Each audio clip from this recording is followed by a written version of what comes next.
I'm Josie Dickerson. I'm a research director based at Bourne in Bradford.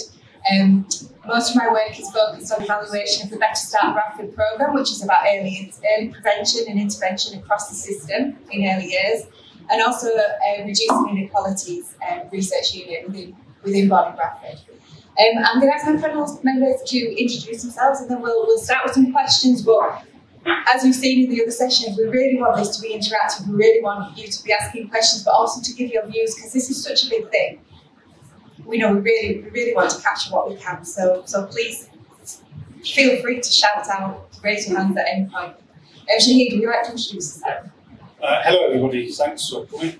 My name is Shahid Islam. I'm a Senior Research Fellow in Bradford Institute for Health Research, and I work in a programme called ACT-EARLY. That's about it. Do that. My name is Gareth Mate, and I'm the Director of Research and Transformation at the Beckfield Trust. Hello everyone, I'm Kate Welsh. I'm the Programme Lead for Education Skills at the Local Authority. I'm currently lead on the new Children and Pupils Plan and look after the Children's Executive as well. Hi, I'm Alistair Goldman. I'm the Dean of the Faculty of Life Sciences at the University of Bradford. And within my role, we also have a STEM team, and we do a lot of outreach and activities out in the community supporting learning. Hi everyone, my name is Jim Lauder. I'm Assistant Principal at Dixon's Academies Trust, and I work 3 days a week at Dixon's Trinity Academy. I've not made the screen, so I assume that means to be the gate crashing, or I've been censored in some way. It's probably the latter. Fair enough. So feel free to ignore me. I have no idea why. I'm sorry. Maybe just off the edge. So the whole day today has been about inequalities, but I think it's just as that reminder about when we're talking about inequalities, I wrote it down because it's just really important, it's any unfair and avoidable differences in the health, well-being and or educational attainment of our children that's caused by unequal social conditions, which could include everything and anything that's happening in that child's life and environment. So it's about the system, it's about the services, but actually it's about experiences based on gender, sexuality, ethnicity, migration, language ability, home and local environment, and economic disadvantage. So it's a huge thing. So again, talking about this holistic system within the time we've got is also a challenge. But Gareth has the answer because he brought his toys.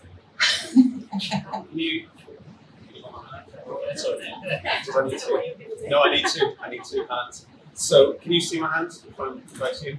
So when we're talking about system theory, we've got a child and we tend to put them in evidence-based initiatives or interventions, and we test them usually like that in their intervention on their own in a little lab. But then really those interventions in education, they take place within the classroom. And the classroom has different factors involved. So it has to do with pedagogy, curriculum, relationships.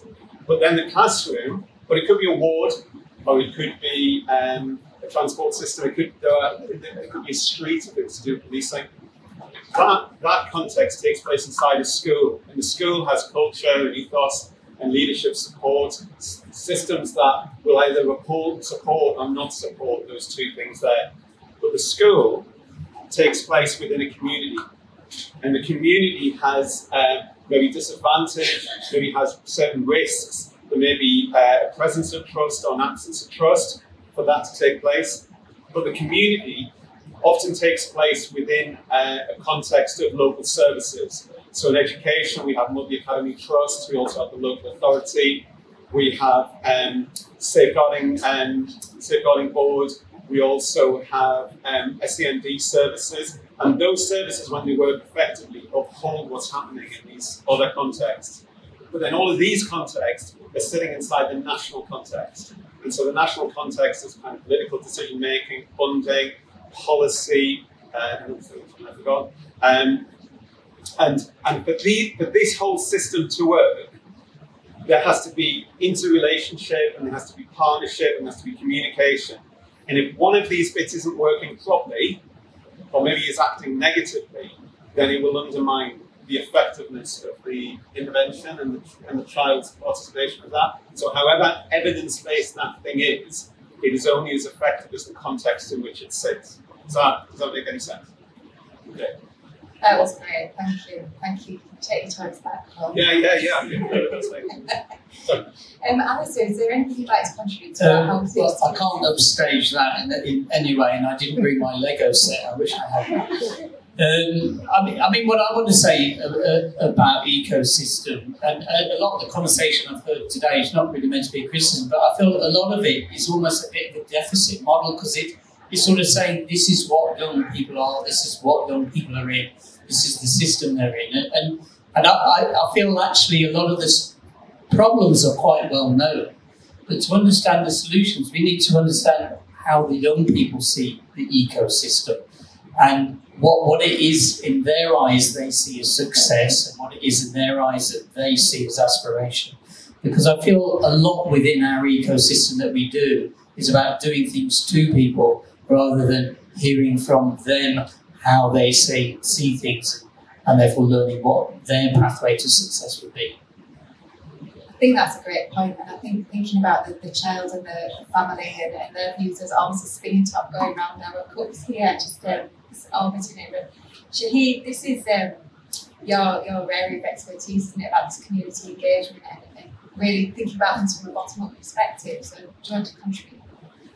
Yeah, I suppose the key thing is the deficit model that Alistair just touched on. I think when we're looking at systems, we're looking using the prism of something's not quite right.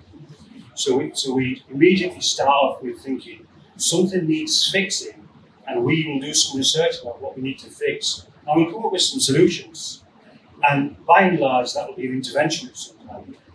Now, more often than not, that bypasses this very important word, or two words.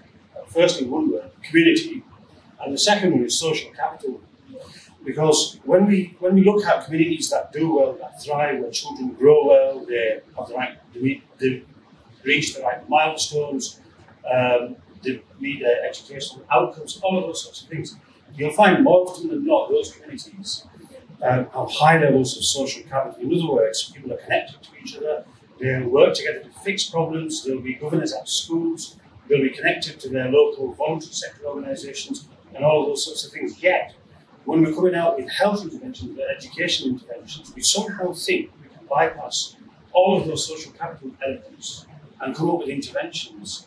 And that is, for me, a key problem. And I think there's mounting research now. I mean, it used to be the case where you could say, well, actually, there isn't that much evidence. There is now mounting research which shows when communities take ownership of an issue and they work with services. So this is not a case of eliminating services, because that's never going to happen. But if they work with services to fix whatever those issues are, whether it's crime, whether it's educational outcomes, whether it's problems with accessing GP surgeries or whatever else it is, you'll find the outcome is so much better than if you didn't involve the community. So I think communities are key, and now we're waking up to the idea that this is possible to sort of do things together in a co-productive way.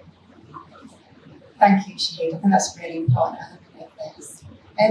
Jim, if we were thinking about how we could create this system that would address inequalities, what do you think are some of the key things we could do? Yeah, thanks, Josie.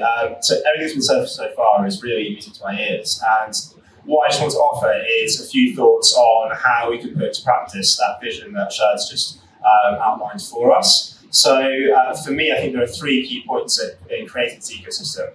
First of all, continuing to raise standards in our public services. So we've heard this morning about how actually schools in Bradford are now very, very good and have improved hugely. And we have some absolutely fantastic nationally leading schools across the district, which is brilliant. So we need to keep pushing that. And we're very lucky that we have the Borough of Bradford Research Project here as well. And we're going to hear this afternoon a bit more, I think, about how data can drive public service improvement.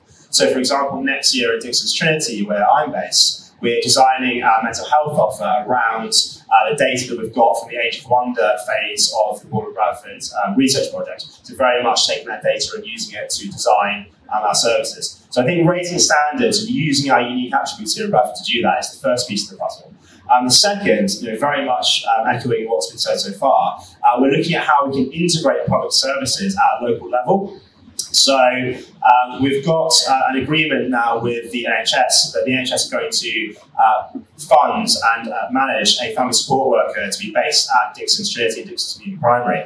And the purpose of that is to link up health and education at that one site to make sure that as teachers we are working really closely with the NHS to support our families, to make sure that our families can get along to those health interventions, and that we're doing that in a way that is really working in partnership with other services, but also with our families. And that leads me on to the third point that, again, picking up very much on what Shanice just said to us, giving a voice to our families and young people.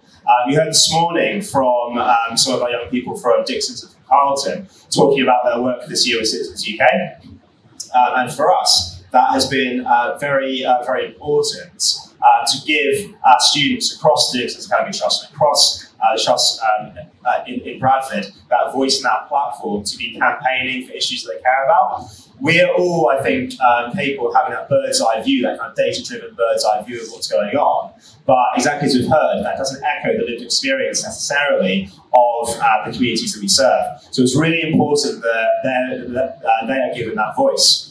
So I think if we've got that integrated level of service combined with that bottom-up voice from young people and their families, for me, my hope would be that that creates a kind of relational accountability that will drive that improvement and will drive tackling these inequalities. So, obviously there's a place for accountability from Ofsted and CQC and league tables and so forth. But if we are working hand in glove, hand in hand as professionals, we've got that relational accountability between each other. But also, if we are listening to our young people and their families, we have that accountability from the people who matter most as well. So I think if we can get to that point as an ecosystem, that is when we can really effectively address inequalities across the district.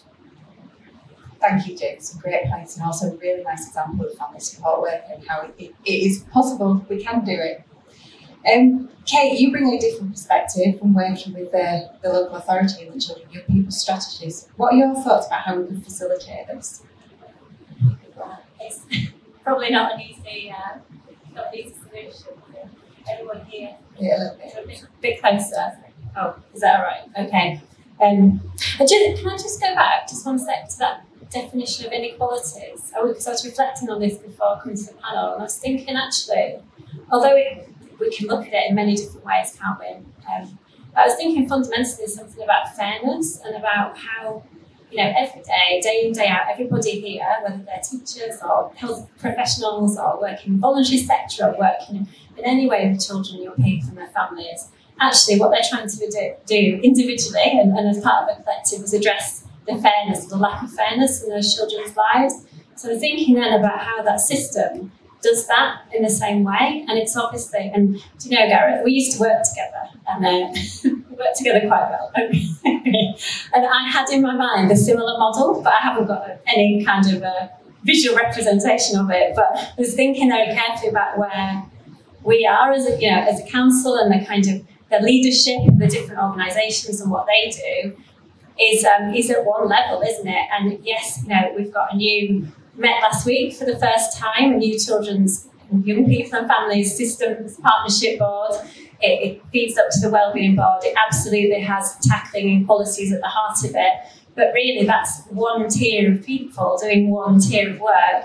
The whole, for me, and I think, and as we develop the plan, and as Jim said, we need to listen to children and young people. That's, everything will be based on their views, on their aspirations for the future.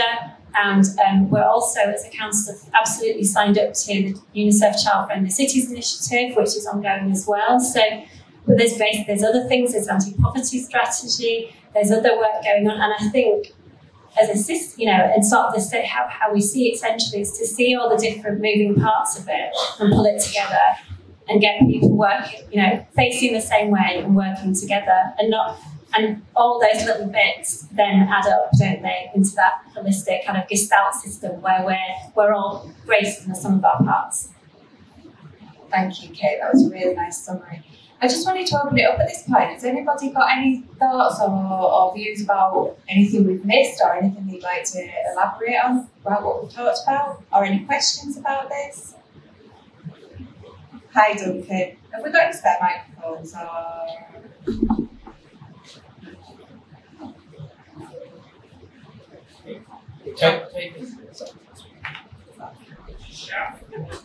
It is hard to hear though, unfortunately. It's such a big space.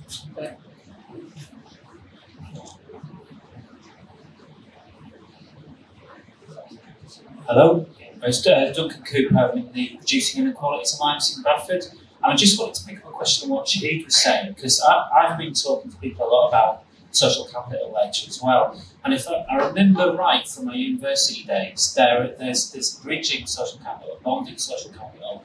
I just wondered what the panel thought about the sort of bonding social capital is within groups, isn't it? And bridging is about sort of events like this where you meet people from different backgrounds. And I just wondered about, because I think if you get people together in sort of co-production zone, there's nothing worse than people feeling deflated if that doesn't lead to action.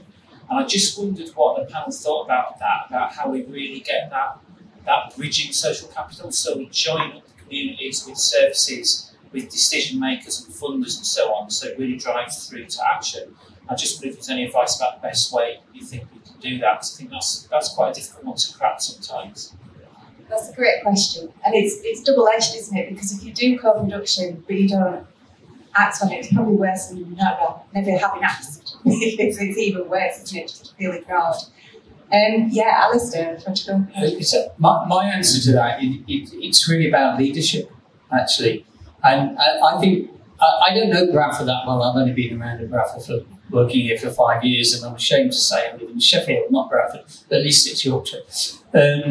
But my point is that the way I see Bradford is there's an incredible alignment in leadership at the moment, which is actually really empowering people to be aligned between different organisations, and it's giving people permission to cooperate rather than compete. And I think that is what is currently bringing the change in Bradford. That's most important.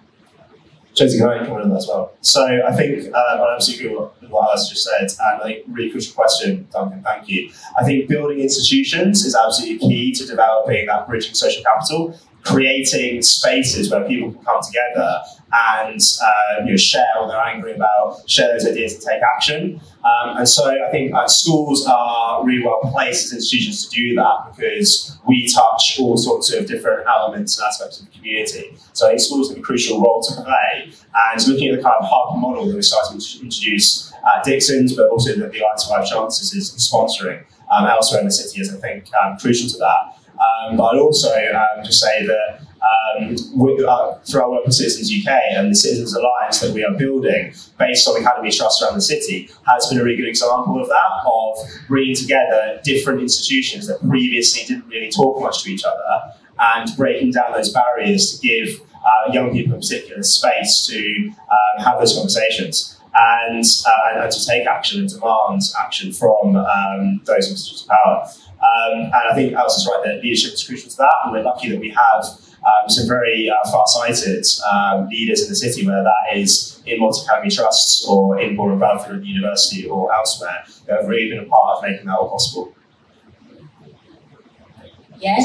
So there's somebody called Schneider, and he talks about hope, and it says that hope is made up of pathway thinking and agency thinking. So pathway thinking is you have a goal, you have a plan, and you work towards that coming to fruition. But agency thinking is motivation, determination, and the effort it takes to sustain the plan. And I think there's probably a risk, and some of this is done too as politically, things change, parties change. But we were talking this morning about how there's a big turmoil at the moment in initial teacher training. What was the plan is now changed, and we're not sure what the new plan's going to work out. And that happens quite a lot. We probably all think of things that started, but then didn't get driven all the way home, so we got to completion.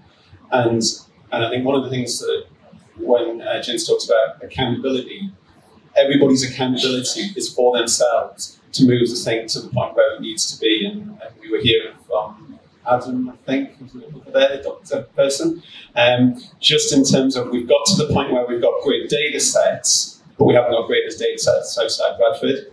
We have good data sets, but have we got to the point where we're now knowing how to apply that data so that we can lever that data? And it's just that it's not where you start, it's where you finish. And what is it going to take to sustain, I think, is probably the question. It's a good question. Do you want to add to any of that, Shahid? Firstly, well done, Duncan, for remembering something from your university days. But it's a really good point, because there are two different definitions of social capital, or at least it dissects in two different ways. And sometimes the question is, which of these two is better? And I think for me that's the wrong question, because they both have a lot of usefulness for everybody. So bonding means that people connect with each other, look after each other within their own society, within their own community, and that has a huge amount of usefulness to society, especially in an area of tight resources and not enough public resource to sort of help fix things. But then it's also limiting, because if people are just sticking within their own groups, they're not then tapping into, for example, bids and funds that are available from outside of the local. So I think the emerging term that keeps on raising its head now is community capital. In other words, not just looking at how people tie with each other, but how they can make use of all the resources for their community by tapping into everything that's available to them. And I think this is the heart and essence of what social capital is about, is how can we mobilise communities to use public service infrastructure to sort of improve health and education and everything else. And that would include strengthening their bonds with each other and not losing that, especially in areas where it's already strong, but also tapping into those areas where they've never been into before and strengthening their health and well-being and everything else through that. So I think we have to find a way to mobilise that, because it's not like self-combustion that's going to happen. So somebody's going to have to bring the wood, somebody's going to have to light the fire, somebody's going to have to fan the flames and get them going. And I think now we've got a lot more work going on in the world of community engagement, community involvement, community participation. Those sorts of roles that we're seeing created all across a variety of sectors are really well placed for that, and helping communities to sort of take ownership themselves and tap into community capital. I think that's the way we're going to get there. Not easy, but it's important.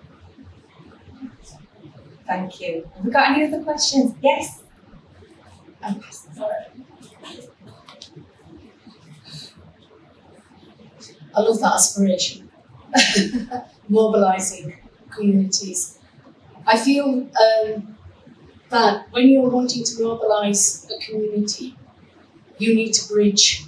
There's lots of bridges that you need to bridge together, and there you need the voluntary organisations to play a vital part in that, to bridge certain communities, certain cultures, certain traditions, and certain people together. And I feel that a lot of time we get left out. I am from the community. I am from the voluntary sector. I'm the chief exec for the Keighley Association for Women and Children Centre, and I feel that when you are bridging the gaps, voluntary organisations play a vital part. And then you've got to have investment for change. If you're not going to invest, there is not going to be any change. And since this morning, I've been hearing lots and lots of people coming and talking about the wonderful things that the schools are doing, wonderful things that everything. But what I find that there is not enough connectivity. Myself and Jan were from Keighley and Flooring. We're all from the voluntary sector, and I feel that there is a lot of disconnection, and especially in Keighley, and we feel that, don't we? That there's so many groups, so many everything, but there's disconnection. But there again, if you're looking for vulnerable and disadvantaged communities, then you need to bridge those gaps, and that's where your investment comes. You need to invest into social capital. You need to invest.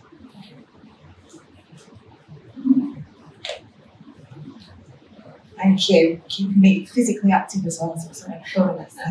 I think that's a really good point, and I think I suppose it's thinking about how do we facilitate this change, and how do we get it so that the system really does work together. And I think it's about that pulling in. But like we talked about, it's such a big system. There are so many different organisations and people involved in so many different community assets, all around a single child and a single family. So how can we facilitate that change? I suppose I'm going to ask the panel, but if you've got thoughts, then you can chip in as well. But yeah, Kate. I'm really resonant. I'm not sure I have a solution, but it just struck me that obviously the way we tend to approach things from the local authority, from schools, from the NHS, it's very hierarchical, isn't it? And yes, community organisations may or may not be hierarchical individually, but actually as a sort of matrix of organisations that do the work they do, actually that isn't the model. So when we have an executive, and yes, we have representation from the VCS, and we can have 2 people, 3 people, 10 people, but actually it would simultaneously be too few and too many, I think, to be able to do the work. And I think there's a recognition, for me, I think a recognition of that, and how there must be a better way to do it. So I mean, I'm absolutely open to exploring that with you and colleagues in the VCS as well. Thank you. Is anybody else got any thoughts? I'll just make a brief comment, because I was kind of hung up when you said mobilised communities, and my thought really was it's not communities that need mobilising, it's services that need mobilising for the benefit of the communities. And my sense is it's that joining up of the services with the leadership that allows them to be joined and working as one. That will bring, empower the communities who are already mobilised. Well, Jim and then you. Sorry, Sean. So I think you've raised some really absolutely vital points there. I just want to pick up on your point about investment, because I think that is in some ways often the elephant in the room. I think definitely connectivity, definitely everything we've said is vital, but there has to be some cash too, and some fundamental money at some stage. Now, obviously, it's our tendency to look to government to provide that. However, I think it's a really banal statement at this point that government is not a reliable partner. And so I think we really need to potentially look beyond government and just on a practical level, look at, well, are there other sources of funding available? Are there other sources of cash out there that we can leverage to try and tackle inequality across the district? Whether that is to support voluntary sector organisations, whether that's to support new initiatives like some of what we've heard about today. Is that looking for cash from different parts of the system, which we've certainly gone out and done at Dixon's? Is it looking for cash from the private sector and private donations? And that is something that we're increasingly thinking about as well. So yes, I think investment is absolutely crucial. And I think that is a really big set of unanswered questions. My one thought on that is just, well, yes, we always look to government, but there's a limit to how that is going to work, as we are seeing right now. Thanks. Shahid, did you want to add? Yeah, and I've seen you speak before because you're an advocate for keep and carry on doing that because it's important. And you raise a really important point about how do we make sure that the voluntary sector is not dismissed and seen as sidelined. I think one of the things you'll find, because I'm based in Actorly in the Institute for Health, and we've pulled together a strategy. It's quite a live and energetic strategy in which we document how we're going to do things differently. So up till now, you could say, well, we've consulted people, we've asked them for their opinions, we may or may not have listened, and then gone and done whatever we've done, but perhaps not even fed back. All of that has to change. And it has to change because health inequalities, if we're going to shift those and reduce health inequalities, we're going to have to do something different. And in that strategy, we really pinpoint all of the 9 principles are all about how do we shift where we are to where we want to be by having principles which will work and which we're accountable for. And so I invite you to have a little look at that. It's Act Early Co-Production. If you put it in your search terms, you'll see. And it is up to us to demonstrate that we're actually living by those standards and living by those principles. And when we're not, it's communities who are mobilised. So I'm going to just mention that one. Who are mobilised and say, hang on, you actually put this in your strategy and you're not delivering on it. We would have to be accountable for that. And I think that's the system. Now, the point about mobilising, it's a good point because some people talk about hard to reach, seldom heard. And my argument is always, communities are not hard to reach, we're hard to reach. And we need to shift how, and it might be more expensive to reach certain communities because there might be more resource needed. We might do things differently, one size does not fit all and all that. But having said all that, social capital argument, and here's another thing I want everybody to read if you can. Robert Putnam's book, 2000, published in the year 2000, Bowling Alone. It's got so much about social capital in there, so much evidence about when communities are mobilised and they take up issues and try and fix those issues themselves, whatever it could be health, education, it could be crime, it could be so many other things. Those communities tend to have outcomes which are better than those communities which are not mobilised with social. Just by way of one example, Robert Putnam's looked at loads of data. This is across the US, and some of the work has taken place in the UK as well. But when members of the public get together and join a group, a community group, to tackle some sort of issue as a neighbourhood, or even if they're a group of identity to try and tackle the issue, they tend to have so many better health outcomes for themselves.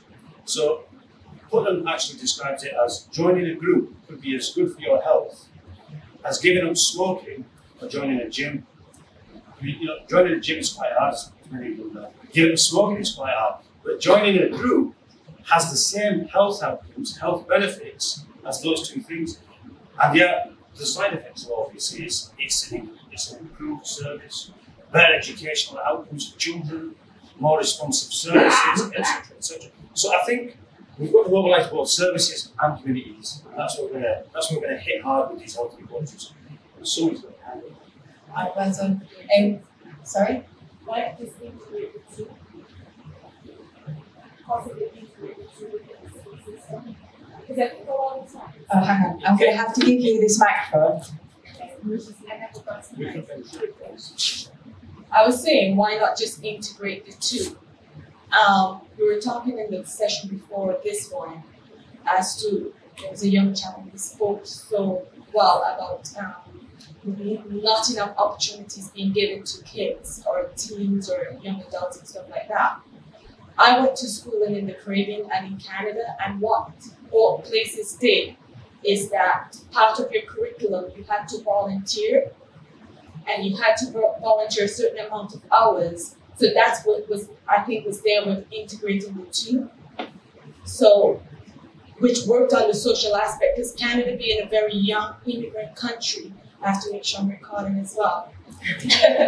Being a very young immigrant country, you have people from all spectra of life. You have from India, from China, from the Caribbean, where you have the clash of cultural and religion. So like for me, I grew up in a biracial home where I was taught one way by my mom's side of family. When I went to visit my dad's side of family, I had to switch, which as a youngster you learn to adapt. But in Canada, they offer kids that integration. So you have Saturday and Sunday school where you go and you learn from another culture within your community that was funded by the government, that became a tax rebate for parents. So it was sort of an incentive for parents to send their kids to learn a different language, the culture, the religion, just to understand your best friend, what he or she goes through. And back to the volunteering aspect, in school, you had internship and volunteer, which allowed you to have a wider understanding of career opportunities, not just what was being taught in school. So why not integrate the two? It's fantastic suggestion. Thank you so much. There's a lady there with a hand up. Hi, my name's Elisa and I'm from Ferguson Primary Academy, and I think we're missing a trick here because during the pandemic I led as the artist on a massive piece of artwork that involved all the children in all the communities making a square that told their untold stories in hidden communities, and then they were all stitched together. So that in itself, making one piece of artwork, I had hundreds and hundreds of squares, hundreds and hundreds of children come together to make one piece of artwork. So all these communities that are all fragmented across the city were brought to one during COVID, and the artwork was displayed in Broadway and part of the rampant city of culture. So if we come together and mobilise our children, everything else will just fall into place. That sounds absolutely fantastic and a really good point. I would love to see that piece of art. Is it still available, or is it? Yes, absolutely. Is it in your school? We'll have to come. Thank you. I'm sorry, there's a lady in the front row.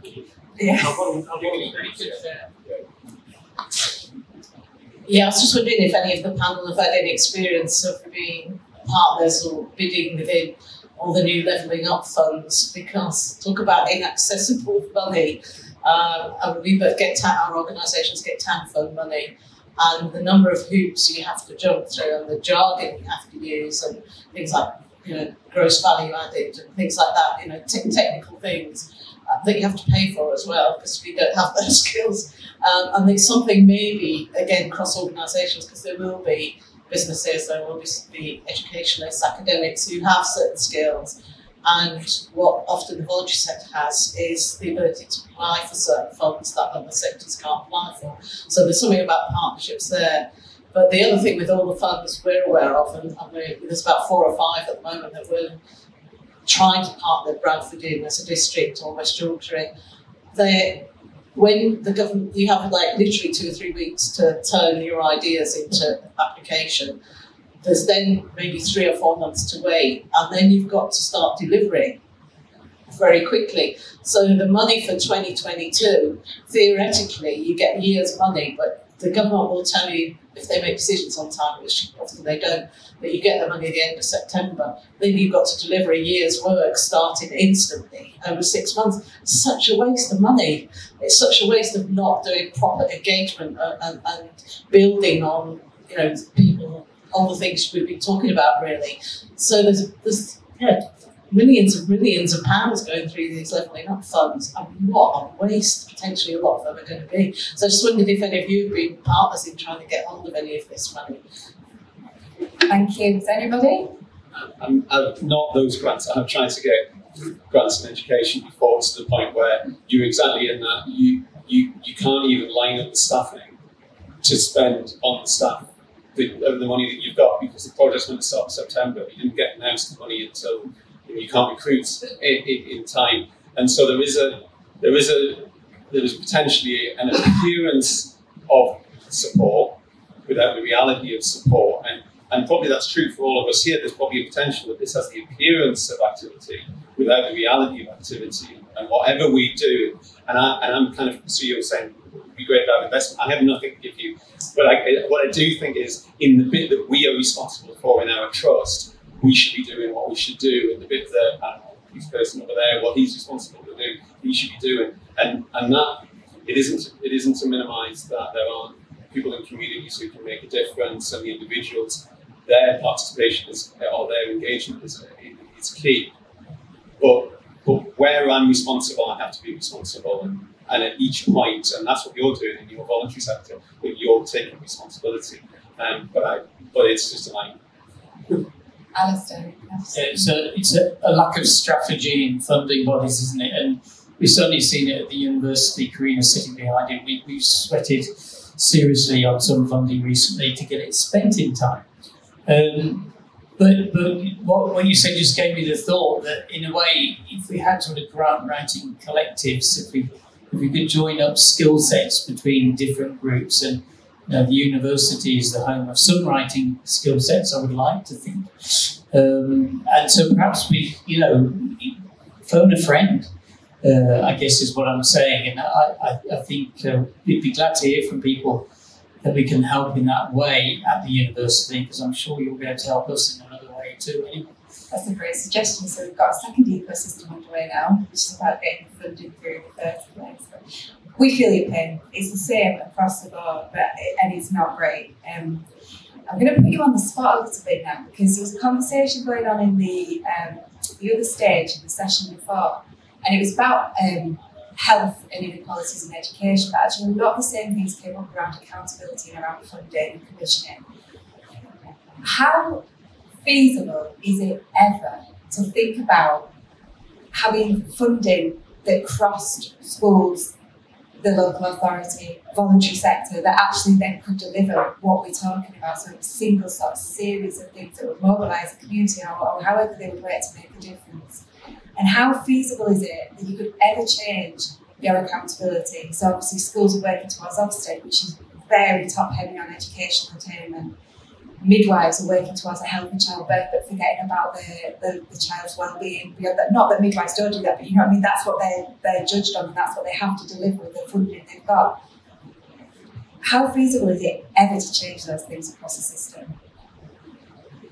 Well, I think to some degree, wasn't Opportunity Area a little bit of a demonstration of that, and isn't Alliance for Life chance is going to be a demonstration of that going forward. So it's feasible if we make it possible ourselves. And I'm repeating myself a little bit because I've talked about leadership before. And again, it requires the alignment of leadership. Leaders have to be willing and prepared for people to be joined up on the same agenda and not be competitive. But it's perfectly feasible. We just have to choose to do it. Thanks, Phil. Yeah, I completely agree. I think actually it's potentially quite straightforward, I'd say, just to be a bit challenging. In that, so certainly our view of Dixon's would be that we are primarily accountable to our students and their families. That is our number one stream of accountability. Often the results will take care of themselves if we get everything else right. But that takes leadership, as Alice just said, and that takes courage to have that approach. And as I mentioned earlier, if we are working, if we are kind of co-located and see each other face to face and working together as professionals, then we have that accountability between us in a much greater way than we do now, essentially. And if our young people and their families are organised and have an organised voice, then we are accountable to them in a much more systematic way as well. So that would certainly be my vision. I think, hopefully we've taken some steps as Alliance 5 Chances, in that direction. Obviously, there's much further to go there.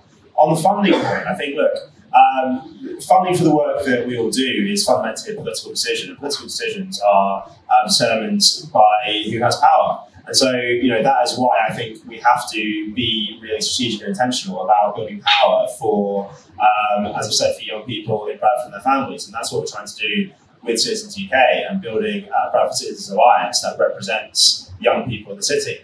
And is able to go to, whether that is the local authority or the NHS or central government, and say, well, actually, look, let's do things in a different way. And we are organised as people, and we are organised together in institutions that have to speak with one voice. And so, just for a bit of a shameless plug, if anyone is interested, and if anyone is part of an institution that serves young people, you are more than welcome to be a part of that Citizens Alliance, where we can hopefully speak together with one voice. We've had support from the Opportunity Area, from Warren Bradford, from the Academy Trusts, and we are building that out at the moment. So if that's something you're interested in, please do come and speak to myself or Anne-Marie or one of the rest of the team at some point. Thanks, Jim. Gareth, did you want to add something to that? Questions?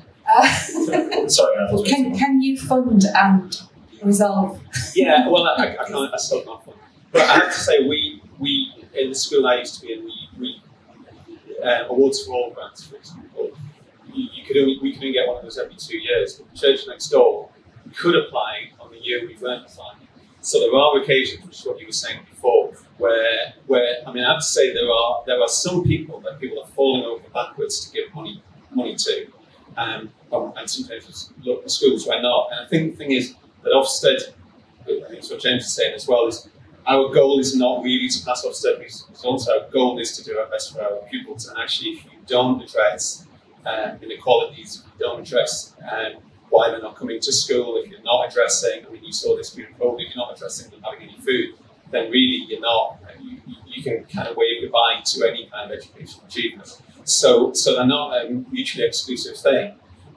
Probably the thing I would say is that if we were to collaborate and work together, we probably need a limited number of things to work on, because probably we're all maybe representing some different thing that we really like, and it's probably not possible for us to push all of those all of the time. But I don't know who decides which one's the big thing. Thank you so much. We're nearly out of time. I feel like this has been really positive, actually. I was really pleased to hear that, yes, we can do these things, because it's a conversation we often have, and we see these silo working as real barriers to being able to achieve this holistic system. So I think the positivity and the drive, and you're right, the opportunity area, the way things are going, are opportunities for us to do more of this, mobilising the leaders to the community who are being mobilised as well. Feels like a really nice way to really drive things forward. And I agree, I think Bradford is a great place to do this. And I always say, when we're thinking about inequalities, think about, there's a really nice Chinese proverb, which is that the best time to plant a tree was 20 years ago, but but the next best time is right now, and it feels like we're doing that today. So thank you everyone for attending, and thank you panel members for really, really interesting contributions. Thank